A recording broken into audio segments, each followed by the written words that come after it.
So Alana and I are former presidents of the Women's Sports Foundation, fun sisterhood. And so, when we get together which is actually a fun thing, the Women's Sports Foundation annual salute is a time for champion female athletes to hang out for like 2 days, pretty Mm-hmm. much, a little bit more.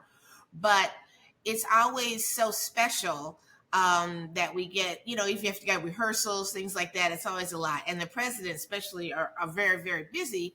But when after our time is when we got to hang out and got to see your son. This is my first time meeting him, and it's like I wanted to talk to, because we do have a lot of moms that are former presidents, right? And Mm-hmm. it's a thing. It is a thing that I've realized, and I always get such great stories from other athletes about both their athletic journey, but mixing it with kids is like a whole nother thing. It's a Mm-hmm. thing. Mm-hmm. It really is. What I've seen though is that um, the athletes tend to manage it quite well, mainly because they've had to manage so much over the years. I will say, if Mm-hmm. I step back, I always hear really good stories because oftentimes I ask other presidents about advice here and there, and everybody's on the struggle bus. But you really through your in journey, and you can tell. I'm sure you've told the story, but you're like gold medalist, Paralympics, summer and winter, which is like whoa, whoa, whoa. That is some serious training. I mean, serious training. And so, give us your story because it's better if you tell us about your athletic journey. Yeah, well, thank you for having me, Wendy. It's so great to sit with you for a minute. And yeah, we never have enough time at the Women's Sports Foundation annual salute. It's like a blur, but so fun. So, yeah, I am the first female American to win gold in the Summer and Winter Games, and making that history was really special. But it turns out if you're training year round, anyways, you could just be competing every 2 years, you know? So I feel Interesting. like I started a trend because, we had Oksana Masters who competes in three sports now, and I did three sports. So I'll back up. So I got into sports when I was young. I was 5 years old. My grandparents raised me, and my grandma put me in t-ball when I was 5.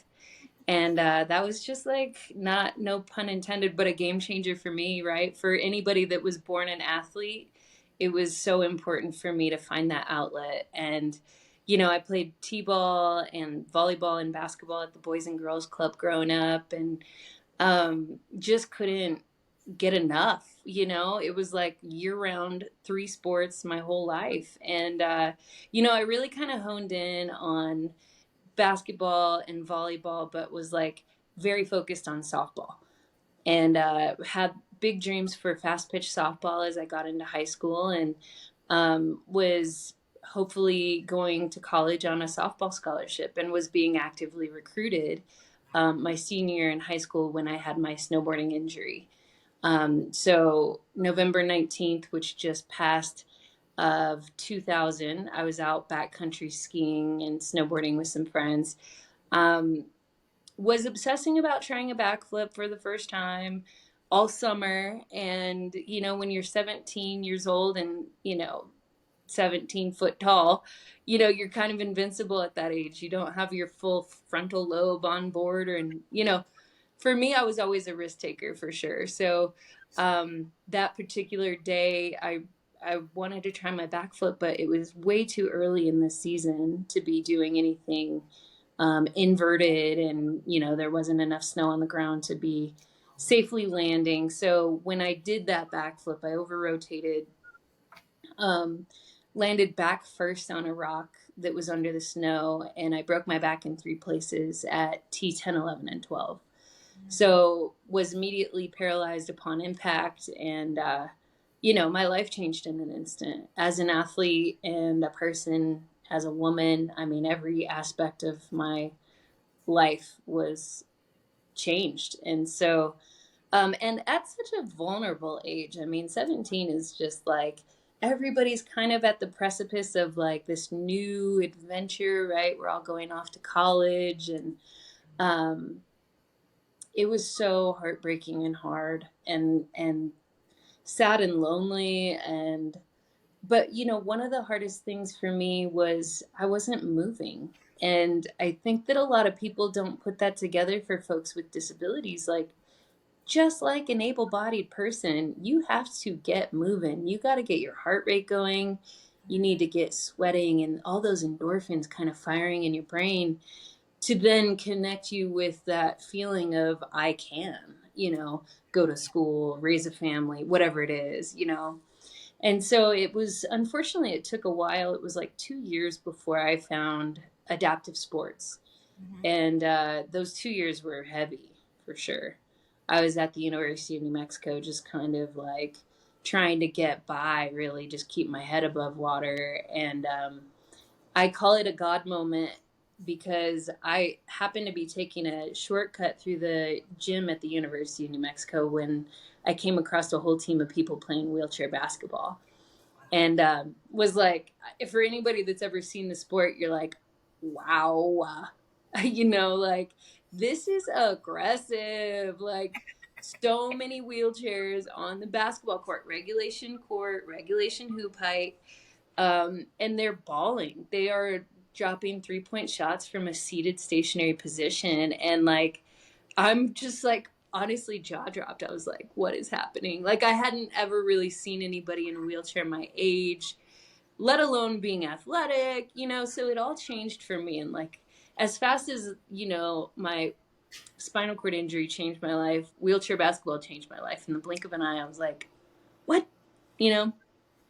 That's amazing. Yeah, that's amazing. It's amazing that that came, like you said, a God moment where you come across it and people just get exposed to it. But you have a heart of an athlete. You've always had the heart of an athlete. So that came about, and then you just took this turn into Paralympic sports, right? Mm-hmm. Winter Exactly. and summer. And that part, like you said, when you make a change, you went through the hard times. We don't want to dismiss that. But and there's been quite the rise, I know, in the what of exposure, right, of Paralympic sports, and still trying to find equality. I mean, part of us being an advocate, being part of women's sports is always a thing, but you have a different level of it as well, right? So you kind of have to do Right. athletics and promote your sport. Exactly. Yeah. Yeah, it's, at the Women's Sports Foundation, we are advocating for equality for an entire gender. And Mm-hmm. then within that gender, there's these subsets of minorities. You're included in that, where you just have to kind of find your place at the table and speak up when it's the right time. And like, I really credit the WSF for how open and inclusive they've been for adaptive sports. And like, we Mm-hmm. have had numbers grow so much, even since my presidency and since I got involved back in 2010. So, um, yeah, we're making a lot of strides. For me, when I broke my back in 2000, between 2000 and 2002, when I didn't know anything about anything, there wasn't any Instagram or Facebook or anything like that. Um, it was just really hard, right? I didn't know that there were other folks that were kind of sharing this experience, and it felt really isolating. And now, I mean, my husband has an organization called the High Fives Foundation in Truckee, California, where if somebody has a spinal cord injury or a brain injury in the outdoor space, we're the first call they're making. We're like on the ground at the hospital, ready and willing and open to helping them with their next steps. So it's like, times have changed. It's a good thing that things have kind of developed. And for me, I felt like kind of a pioneer in the Paralympic world, because while there were so many women with disabilities that came before me, um, there weren't so many women that had found their way into making a living as an athlete. I was one of the first to sign with Nike and Visa and AT&T and T and the Hilton. And, a lot of that happened because I was a two sport athlete. I had won a gold medal in Beijing for wheelchair basketball in 2008. And then it wasn't until 2010 when I medaled 4 times in Vancouver, 2 golds, a silver, and a bronze, and became the first woman to get gold in the summer and winter, that I finally got my first endorsement. Wow. Yeah. Yeah, so it was like, it took a lot, but I got there. And it was it was such a rewarding experience for me. I got to do so many cool things. That sounds great. Now you mentioned your husband because we're talking about as champion sports moms, and I can talk sports forever. But now let's talk about family and tell us about because you got the cutest thing ever. But we're talking about managing to be a mom and how you do that with young people. So tell me a little bit more about your family life. Yeah, well, the the term momager, like a manager, but momager, it feels a little bit like that now. I'm still competing in adaptive surfing and having a really good time with that. It's not that serious, but I have high hopes that it'll get into LA 28. I don't Mm, plan on competing there, but just kind of hoping to carry the torch for the next generation to realize their dreams of competing at the Paralympic level. But we travel a ton, and my son Gunnar, who is 4 now, got on his first plane when he was 4 weeks old and has traveled kind of nonstop ever since. And he has like gold status on United, and he's just like he just goes with the flow. God bless his little heart, and he is so lucky to be able to do that, and we are so lucky to be able to do that. And we travel a lot, both for my husband's organization, but for me and my initiatives. I'm a professional speaker, and also things like the Women's Sports Foundation. And so, one of the best parts about what's happening now for women athletes is organizations like And Mother, who, was started by Alicia Montano, a famous runner who uh, had to find a solution. She had to figure out how to have childcare and compete at the same time. And so, this last Women's Sports Foundation in New York, um, she provided childcare for the moms that brought their kiddos. And what an incredible thing. I got to leave Gunner with some really amazing women. Part of that for me was like, wait a minute. These moms are taking time out of their schedule to watch my kid. Like, it all just needs to be funded by men, is what I'm saying. But yeah, yeah. yeah, it's like a vicious cycle. But women athletes are really figuring out what it looks like to have their cake and eat it too. And like Billie Jean would say, they want the whole cake and the frosting and the cherry on top. It's like we want to have it all. We want a career, we want a family life, and it's doable. And I wouldn't say it's easy, but um for me in particular, it's been amazing to travel so much for sports and for competitions and also for work stuff.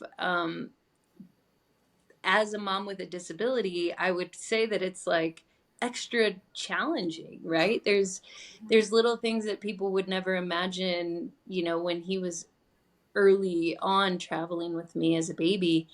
I would go somewhere by myself and I'd have to ask a flight attendant, can you hold my baby while I get on this aisle chair to get back to my seat to get, and then, it's like there's Yeah. a lot of little extra challenges. And, I think that's made me and him a little more resilient too.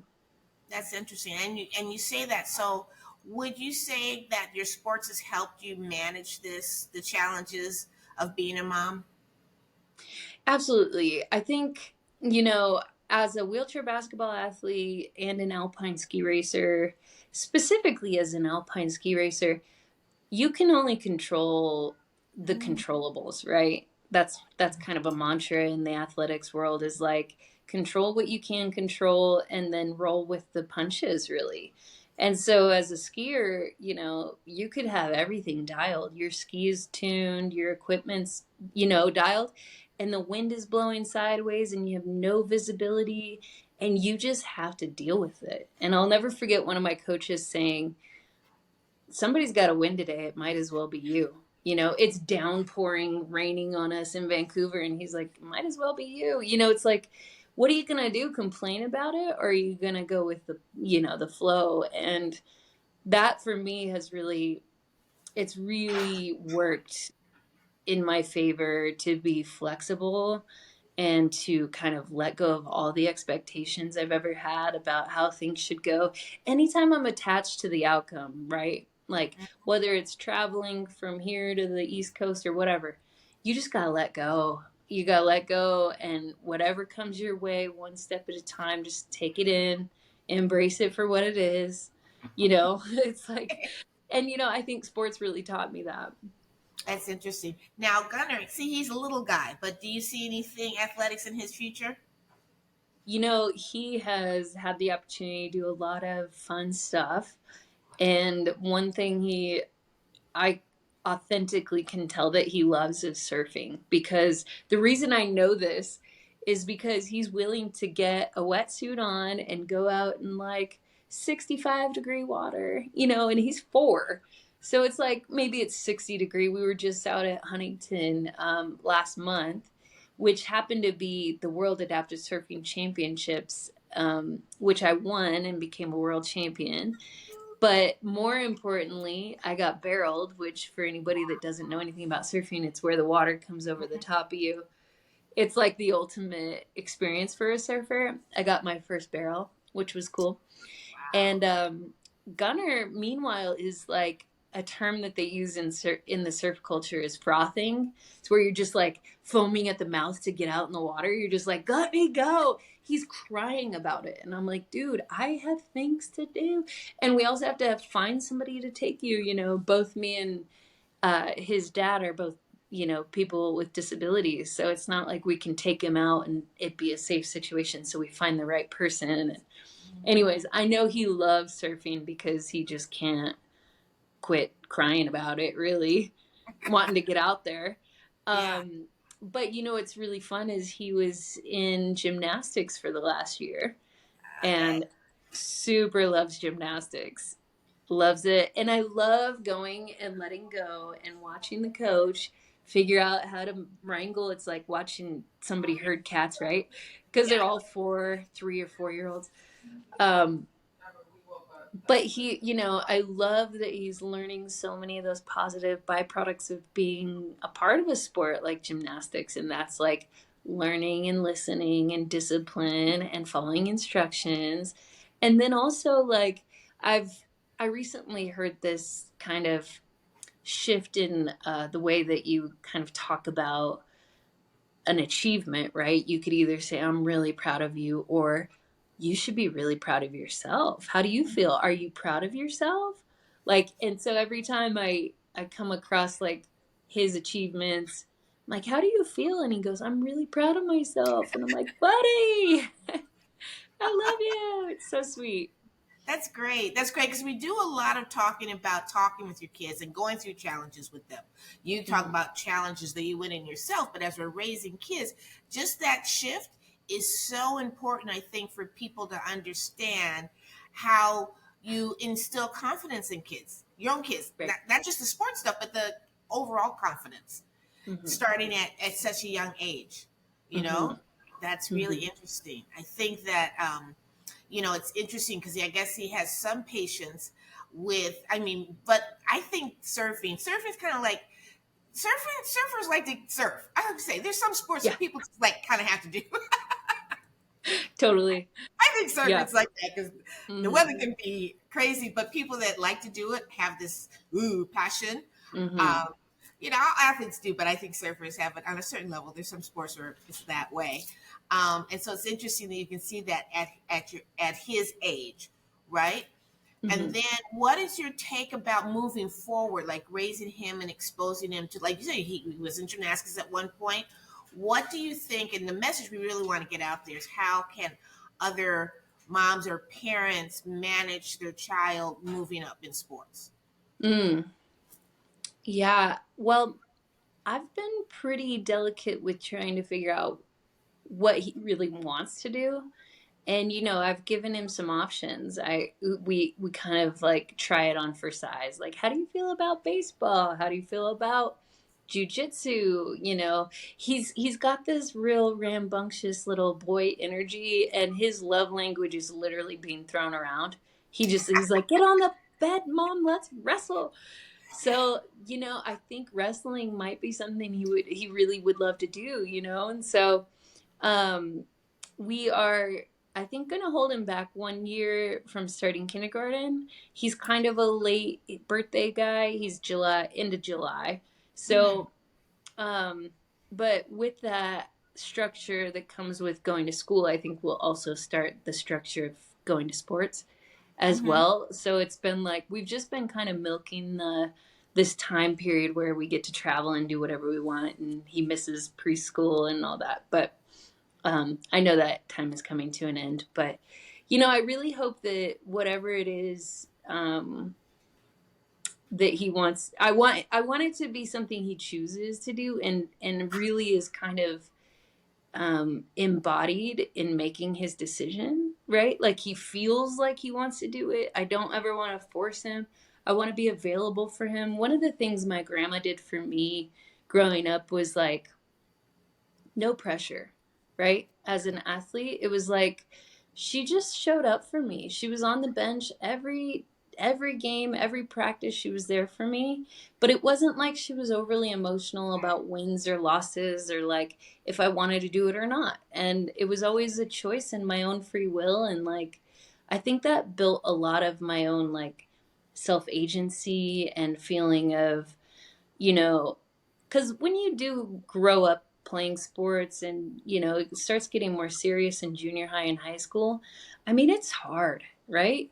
Yeah. It's just hard work. There's so much conditioning going on. And like, you have to want to do that. And if it's not your choice, I think that really, it kind of kills the passion and the love for it for some kids. And for me, it was like, I'm choosing to do this. I'm choosing to put myself through this pain and like trying to grow through all of this, like all the reprimanding I'm getting from the coach or whatever it is. It's like, Yeah.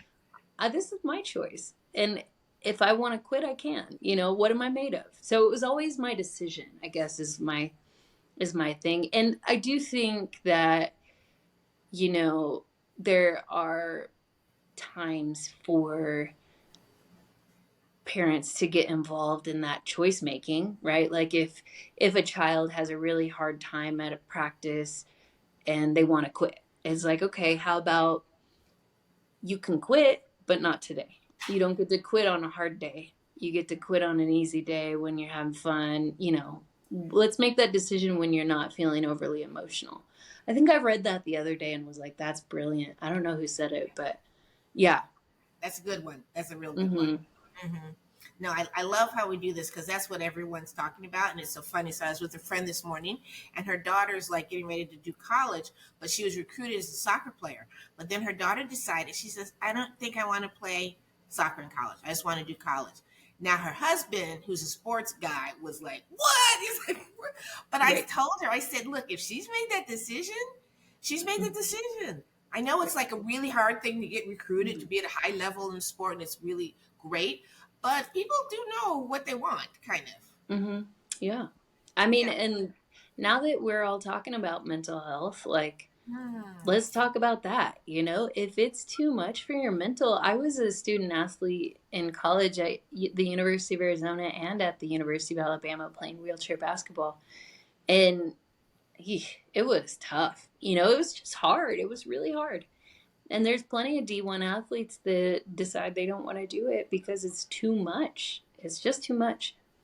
That's so interesting, and it's good to hear that that's a big challenge because everyone's trying to go to that goal. But the reality of it is, it's not Hmm. easy to get there if you want to enjoy college. And Right. that's Yeah. yeah. Okay, good to know because everybody sometimes we just have a lot of parents out there that are hustling for this, the college and stuff, and you just need a little bit of a reality check, Yeah. right? The enjoyment piece, yeah, it's a balance. It's like, what are we doing here? Are we like working to live or living to work, or, where are we at? So I really appreciate my experience, even as hard as it was, because I've kind of got like a little bit of masochism. Like I like a hard challenge. And I think my grandma really made me to be kind of a gritty, tough type person, right? Like I could take it. And there were days, of course, it felt like too much, but I got through those. And I feel really good about how that experience went. But I wouldn't if it was too much and I suffered. There's a difference between suffering and struggling. Right. That's true. That's Yeah. a good point. Yeah, no, that's a really good point. Yeah, and talking with your kids, talking because you said your grandma was always there. Did you guys talk about sports, or she still kept your distance from that as well? She was just like, she was just a fan, you know? It wasn't really like she was just like really like my grandma, bless her heart. She passed away in 2020. Mhm. Lived a good long life and raised two generations of Wow. kids.